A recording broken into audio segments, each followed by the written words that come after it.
So with that, speaking of local business, none other more important than Centra Health in our area to take care of us from a health perspective. So Michael Elliott, thank you very much for all of your dedicated time. I will go ahead and share my screen and bring up your presentation. Good to see you again, sir. Good to see you as well. And on behalf of all of the administrators, leaders, but most importantly, the frontline staff, we're going to start by saying thank you again, which is the reason for that second slide. Hopefully that's been a constant, but frankly, we are blessed to be where we are.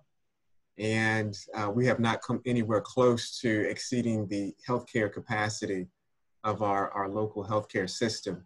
And that is a beautiful thing. We've heard all the horror stories from other places around the country and the world. And so that doesn't happen accidentally. And while we may not have been perfect as a community, we have certainly staved off what could have been fairly catastrophic for our community. So thank you for that. Next, I just want to show an update as to where things stand at a state level.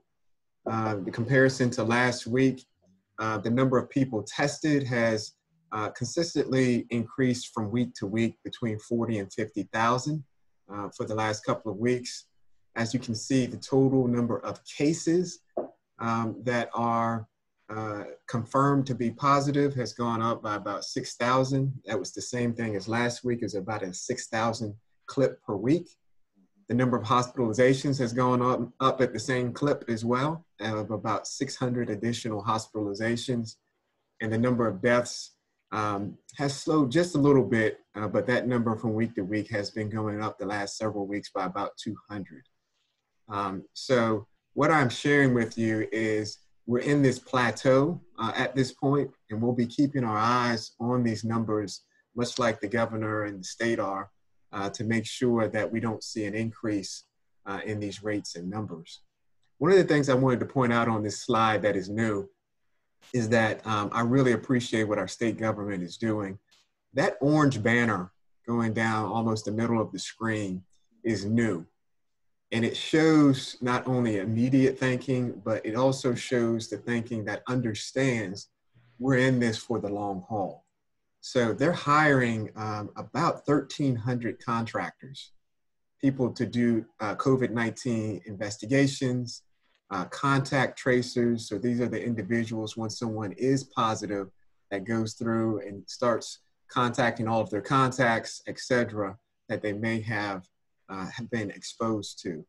So this is a good sign, although it may not be the most settling thing for everybody. This is exactly what the state should be doing to make sure that we do everything possible to make sure we don't have a spike in cases moving forward. Next slide.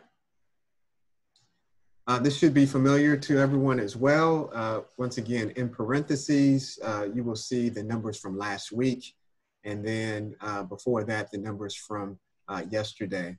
Number of cases in our health district has gone up slightly. And you can see that we've had one additional death. As far as the bottom part of this screen where we look at our inpatient census over the last week, that has been fairly stable as well. Last week, we had a total of 9 patients across our entire system. As of yesterday, we had 10. With 4 of those being on ventilators. So stability is the word of the day. I'm not going to go through each one of these slides, but the governor's team has done some, I think, fairly effective work in putting into an understandable process what's changing over time between what's happening now, what's happening in phase 1, which obviously kicked off today, and phases 2 and 3 that are anticipated. So I put this up here for reference purposes, and we can actually go to the next slide. Once again, another set for reference purposes. Next slide. And that is actually the end of the changes that they've pulled together for phase 1. But there is a good summary slide, and that's the next one. And so what this has done is taken all of the guidance, if you go down the left-hand side here, for different parts of our state, and it's been showing where we were and where we are in phase one. And the example might be just the first one, non-essential retail. As of yesterday, they had a 10-person limit. As of today in phase one, they can open with 50% capacity. Now, obviously, there are quite a few other matters that need to be looked into to be able to open with that 50% capacity. But the state has done a nice job with those references as well. Next slide. So I wanted to share some of those references. At Centra Health, we are trying to make sure that we stay focused and serve as a resource to the entire community on areas where we are looking to make sure that there's constant, consistent, and good information coming out. Yesterday, the CDC actually did release 6 decision trees for different parts of the business community. And I have an example of one here. These can be found on the CDC website, but it actually is a good tool just to walk you through. If your hair is on fire, you're not sure where to start, these are a good way to start walking through all of the things that need to be assessed. Also underlined, those are hyperlinks that take you to more detailed information. So you probably heard in the media that the CDC came out with a very detailed set of recommendations, but that did not see the light of day. Even though that did not happen, these decision trees seem to be very, very good. So here's an example, and you can go to the CDC website to get the others. Next slide. As far as references, so yes, there is CDC guidance, but there's also state level guidance. And I've put up here from a standpoint for the state of Virginia and the Virginia Department of Health. They have a very good document that also serves with hyperlinks as well to get more detailed into what your specific type of business should be doing as you look to open up for phase one. And last but not least, if you look at the CDC information, you're confused. If you look at the state information and you're confused, you can call us at Centra Health. We have a part of our organization called HealthWorks, and we have people who have been poring over this information, and we can help you walk through and apply these things to your business as well. We have their website there and also their telephone number. Please feel free to reach out. And last but not least, one of the questions that I get most is about visitation. And I have to share with you, we will continue to make the hard decisions to make sure that we keep you and your loved ones as safe as possible. Right now, that means that our visitation policies must stay the same. Our visitation policies really got much stricter about 8 weeks ago. And since 8 weeks ago, things have actually increased as far as community spread. And what I showed you earlier was that they plateaued. Until things actually move in the other direction, we will keep our visitor policies rather strict. And that's for the safety of our patients, caregivers, and their visitors. So once again, thank you on behalf of the caregivers here at Centra Health. It is a privilege to serve you. Thank you, Michael, very much. Again, we appreciate your dedication to the community as an administrator within Centra Health, but also, again, just for everybody in the healthcare system that's part of Centra and all of your partners for what you do for our community. And we appreciate not only your service, but how you approach your work in making sure that the decisions are made to keep people as safe as possible. So again, thank you again for all your dedicated time on these webinars as well. And please thank Christy for us as well and the whole team. Absolutely. All right, let us switch gears, go from healthcare focus to marketing focus. We're going to move forward here with Cameron May. Again, Cameron's a digital specialist with Wheeler Digital out of Roanoke. Thank you, Cameron, for being with us. Scott, thank you so much for having me. I really appreciate it. Really what I wanted to do was talk about really two things that I think would be of benefit. One of them is a little bit of a lengthier conversation, but I think it's so incredibly important for local businesses to be doing. The great thing about it is that it is free and easy to do. A couple weeks ago, we did a webinar spotlighting how businesses can maximize their Google My Business page, which of course is the free resource that Google has made available so that when someone Googles your business, over on the right-hand side, I'm sure you've seen it, there is what we call a knowledge graph that basically lets that consumer know where things stand. Right now, they're able to see photos and reviews and see your hours and contact information, links to your website, all beneficial things.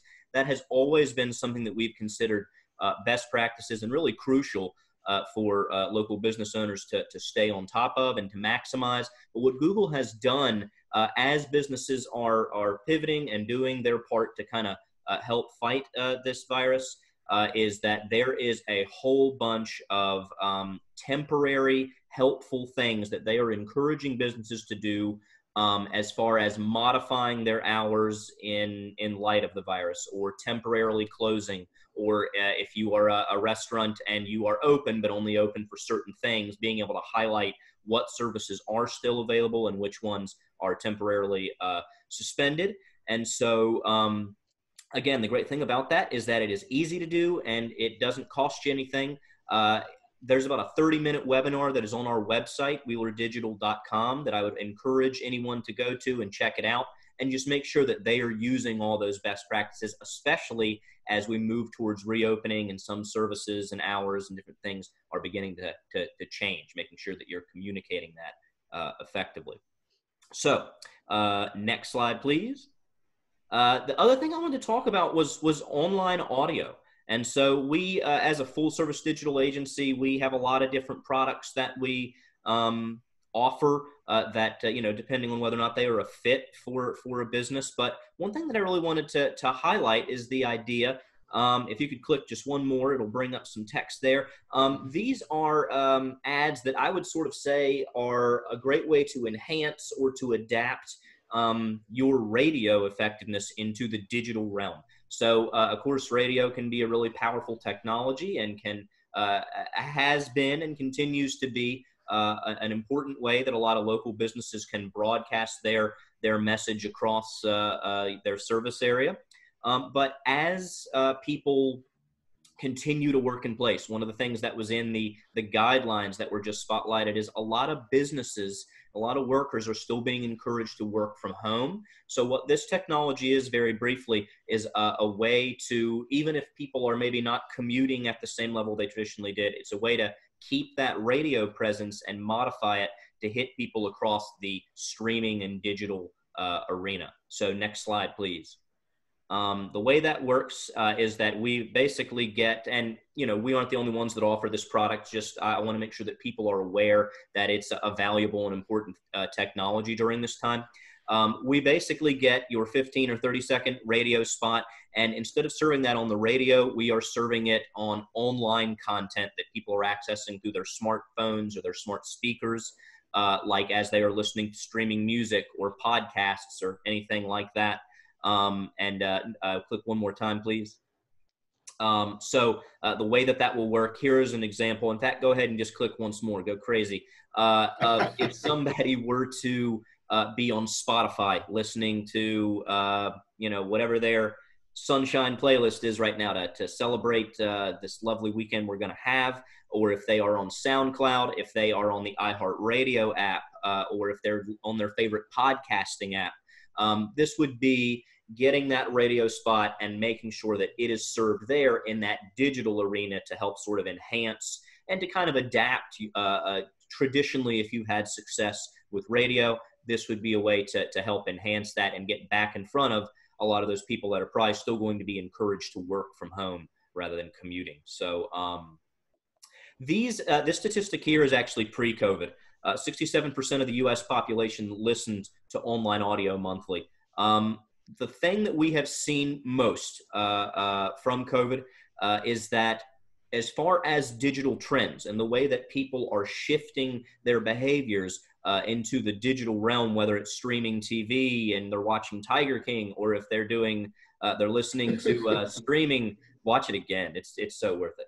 And then, or they're listening to podcasts, or they're shopping online. Those were all things and behaviors that people were shifting towards anyway pre-COVID, that we've been seeing that change over the past several years. What COVID has done, frankly, is accelerated that as a safer and maybe more immediately available platform for people as they continue to, again, work from home. Next slide.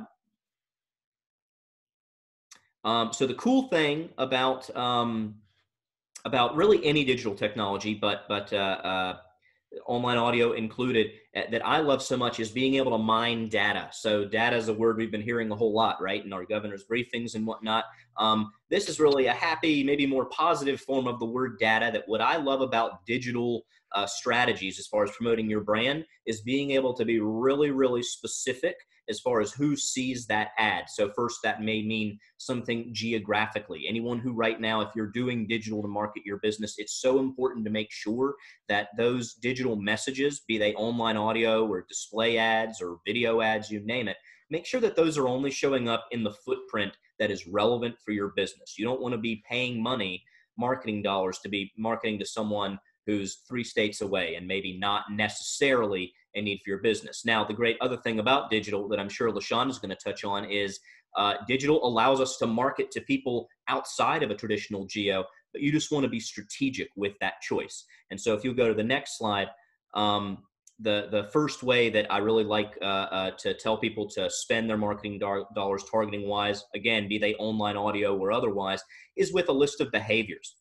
And so what's so powerful about digital is that everything that you do online is monitored and collected by your website browser and by apps, and sold to creeps like me who like to help businesses to really kind of drill down and target who are the people that behaviorally are in need of your services right now, whatever they may be. And so if you actually go one more slide, just again, a brief explanation. Is it creepy? Sure, it can be, but it can also just be incredibly powerful.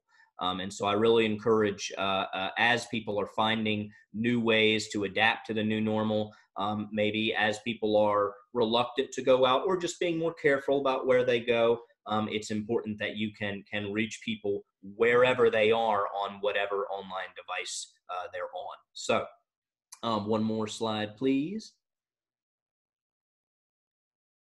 So this is just a small sampling. I wouldn't actually expect anyone to read any of those, but the cool thing again about digital advertising is there's very little you can't target.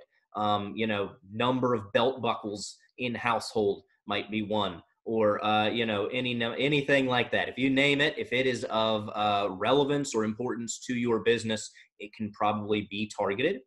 And the other one I briefly wanted to talk about, if you'll go one more slide, is artificial intelligence. So if behavioral targeting traditionally in digital advertising is a way to go after behaviors that make that a relevant user for your product or services, what AI does is kind of turns that decision-making over to the machines, which again, end of the world scenario. But if you'll go one more slide, this is incredibly powerful for businesses. What that means is that you start showing that ad, that online audio ad or that display ad or whatever the case may be, across the geography you select, really in a broad manner, where you are sort of doing a traditional branding message. But very quickly what happens, literally every minute, machine learning is looking at who are the people that are really listening to that message, who are the people that are going to your website after seeing that message, who are the people that are actually setting up an appointment online or filling out a contact form online. And as it gathers those people, then what the artificial intelligence does is it drills down. If you'll click one more time, it's constantly using that data about who those people are to find more people like that. So it's a wonderful way to discover what audience is really in most demand and who is most receptive to your brand's message. And so really, between the Google My Business and between something like that, those are just two ways that we've been helping businesses to navigate this ever-changing time. And if there's any questions about those, again, you can check out that webinar on wheelerdigital.com. But we would also love to just have an individual conversation, maybe make sure if you have any questions or if you're wondering how your business may be affected or may need to pivot in the digital realm, you can reach out to us, social media, call, send a carrier pigeon, whatever. Thank you guys so much for having us. Well, thank you very much, Cameron. A lot of good information there. And again, it's amazing how behaviors can be linked to artificial intelligence to provide folks like you with the data that our businesses need to target our customers, especially in a time like this where we are trying to kind of come back and recover from a pandemic time and then expand our success as well. Very good information to have. So thank you for being part of that. Thank you for bringing me back to my college days. I was a marketing major. I never felt creepy, but all of that information is really cool stuff. So you're preaching to the choir here with marketing. Well, thank you. Appreciate it. All right. Well, let's stay on that. Let's stay on that vein and expand a little bit more. Let's bring it home with our very own Miss LaShonda for talking about some of the ways that we can sell outside of our zip code. So, Miss LaShonda. All right, everybody. So today, this is what we're going to be talking about. I really want to equip you to do a better job of selling beyond the people that live in the Bedford area. And so that is our goal. So I like to tell people that tutorials are my love language. And so in my free time, I create video tutorials on a YouTube channel called Bootstrap Biz Advice. A quick way to get there is just to go to bootstrapbizadvice.com. So I'm going to teach you a few things today, but if you want to stay connected with me, this is a great way to do that. Now we're going to talk about how times have changed, what platforms are available, and some great next steps. And I'll tell you, if you aren't already taking notes on this webinar, I want you to go ahead and find something to write with, because I want to give you practical strategies that you can implement after this call is over. So let's talk about the early days. How have things changed since I became an entrepreneur back in 2011? So I don't know if you guys realize this, but back in 2012, we cut the ribbon for our first business, Life Focus Pictures, in the Bedford Chamber office. And at the time, I was finishing up my last semester at Liberty, and my husband had moved here from Virginia Beach in hopes of working with a video production company. However, we live in the mountains, and there aren't very many opportunities available for video. So we decided that we would launch a business, and worst case scenario, we'd get a real job. But 8 years later, we are still doing the same thing, helping people tell their stories. Now, what we did at that time was what most people chose to do. Every single social media platform available, Twitter, Google+, Facebook, Instagram. We grabbed our name and we created accounts. We didn't know how to use them all, but we were told you need to be everywhere. You need to claim your name. Now, fast forward to 2015, and I decided that, you know what, I really do enjoy building websites. I think I'm going to go ahead and launch my business. Josh launched his, I want to launch mine. Well, in 2012, we spent 6 months building a portfolio, going to in-person networking events, expos, using word of mouth, leads groups, Facebook. But then in 2015, things changed. And I received my first client in 6 hours using live streaming video on the application Periscope, which is owned by Twitter. I used Facebook groups and Instagram to promote About 90 marketing. So what changed? We were the same people, but our strategy was completely different a few years later. So we found new ways to market, and some of the biggest changes that I've seen in the past 10 years is quality is better than quantity. You really don't have to be on every single social media platform. It's all about who is your ideal customer and where do they like to hang out. It has very little to do with you. You need to show up where they are. Video is king. So whether you're going live or you're posting a pre-recorded video, it's an amazing way to connect with your customers, establish that credibility, and most of all, remove skepticism. When people are purchasing online, they want to make sure that their money is not going to a company that's simply going to scam them. And so utilizing video is a great way to connect you with your brand. Also, businesses have to have an in-person and online strategy. It's all about multiple ways to connect and multiple streams of income. And that way, if one stream suffers, your whole business doesn't sink. And so right now we're seeing that if a business has been relying on in-person sales and their doors are closed, their businesses are closing. So we've got to have multiple ways for people to buy what it is that you sell. So let's talk about the platforms and what are your options for doing this.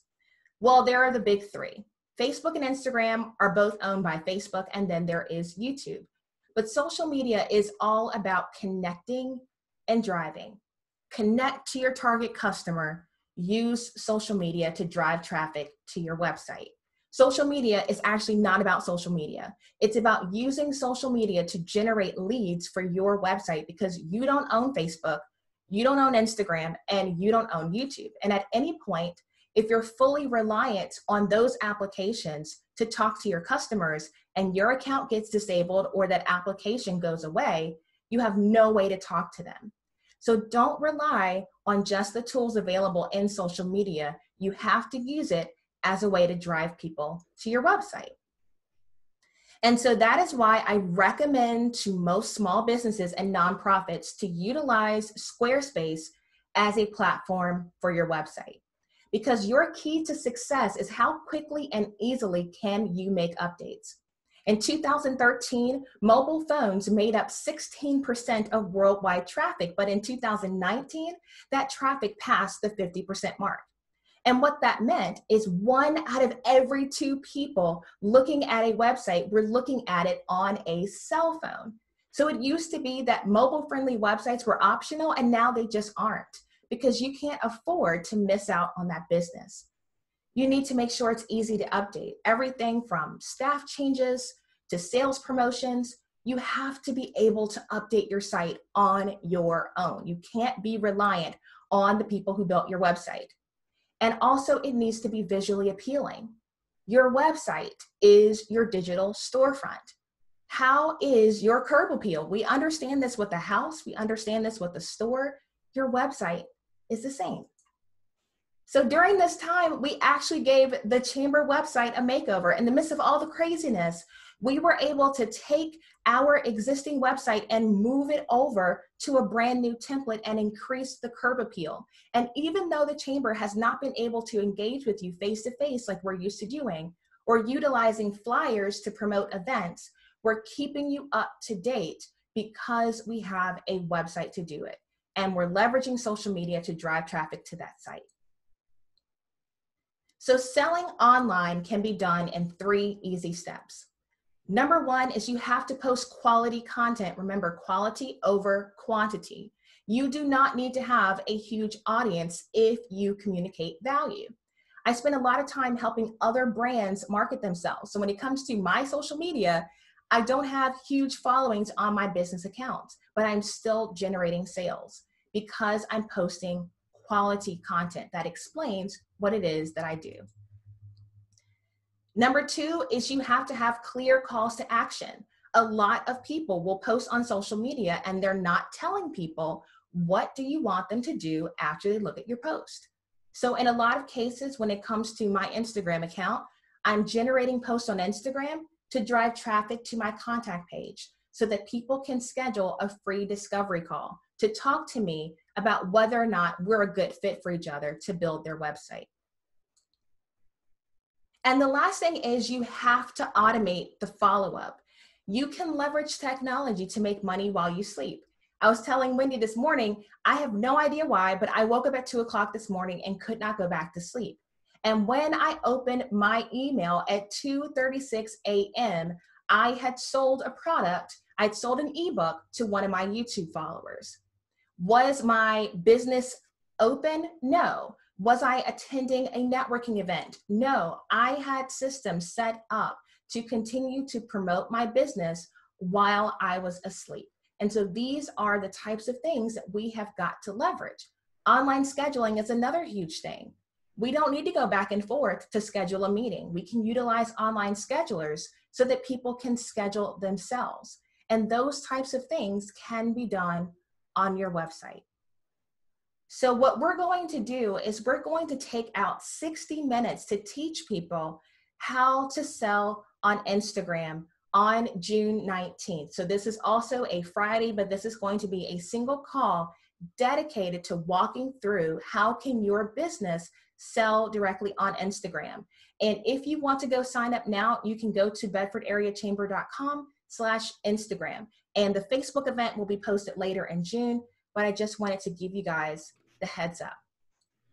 So before I wrap up, again, how can you connect with me? So again, if your storefront does not look good, if you cannot easily update your website, then you can reach out to me and we can see if we're a good fit. I specifically design on Squarespace and I create video tutorials so that people can update themselves. Or you can go over to YouTube and you can watch some of my tutorials and teach yourself how to grow your business without breaking the bank, because there is no shame in bootstrapping your business. So I hope you guys found that useful. And again, please stay in touch. It's been awesome to help make over the chamber in 90 days. We have been booking it. So please go and check out the new website. We've got the new flyers for the annual dinner, the business expo, career and tech job fair. We have taken the time to make it easier for you to connect with the chamber. And all we ask is that you take the time to pull up the website on your cell phone to see how freaking mobile friendly it is. So thank you so much. And thank you guys so much for attending Connect 40 over the past 8 weeks. That was awesome. Thank you, Miss LaShonda. I love your branding. I love your template. I love your ideas. And I can tell you that style-wise partners will be knocking on your door for some conversations. So thank you for your expertise. All right, Miss Wendy, 8 weeks. Oh my gosh. Flown by, and here we are at the tail end of this fantastic COVID series. So thank you, thank you, thank you. Well, thank you. And thank all of our panel guests. And every week you guys have brought it. We've had so many wonderful guests on, and what a power-packed informational on marketing today. I'm excited. I want to go back through those slides, and awesome slides. Both of you guys, Cameron and LaShonda, what you brought was tremendous. Love the slides, love the coloring. LaShonda, love that. But, you know, just to recap, Cameron was just so entertaining. I loved your presentation in Dry Humor. We got that. It was awesome. And, you know, hashtag creepy and powerful, because you know what? Marketing can be. And that was just lovely. I love that, and I want to adopt that. So I'm going to remember that with our marketing going forward. And then Bootstrap Biz, oh my word, like this is awesome. And LaShonda, obviously we have loved everything she has done for us. I mean, tremendous. If you can see the difference of where we have come from, you know, on our website, please check it out because it is phenomenal. And we're definitely gearing up for some events. So we're excited about what's to come on that. And of course, job fair, if anyone is hiring, we do know that we have companies that will be hiring and getting back to business. So that is July the 9th, and that will be outdoors. You'll be glad to know, outdoors, and we'll set it up at the Behind the Forest Library, July 9th from 10 to 2 p.m. We'll have vendors out there and food as well. But, you know, LaShonda, awesome. Curb appeal. You must have great curb appeal to bring people to your business. I love that. And just excited about the days ahead. We're just looking forward to positivity, healthy Everybody stay healthy, stay strong, and keep the powerful attitude that tomorrow is a better day, because it is. And we're excited about the end of the year and what's coming up. So just keep on keeping on. Keep your business at the forefront of everybody's minds. And don't forget, marketing is going to be the key to bring people to your business right now. So don't forget about it. It's going to be powerful in the days ahead. So thanks for tuning in today. Thank you for joining us at our next event, and we'll look forward to seeing you virtually.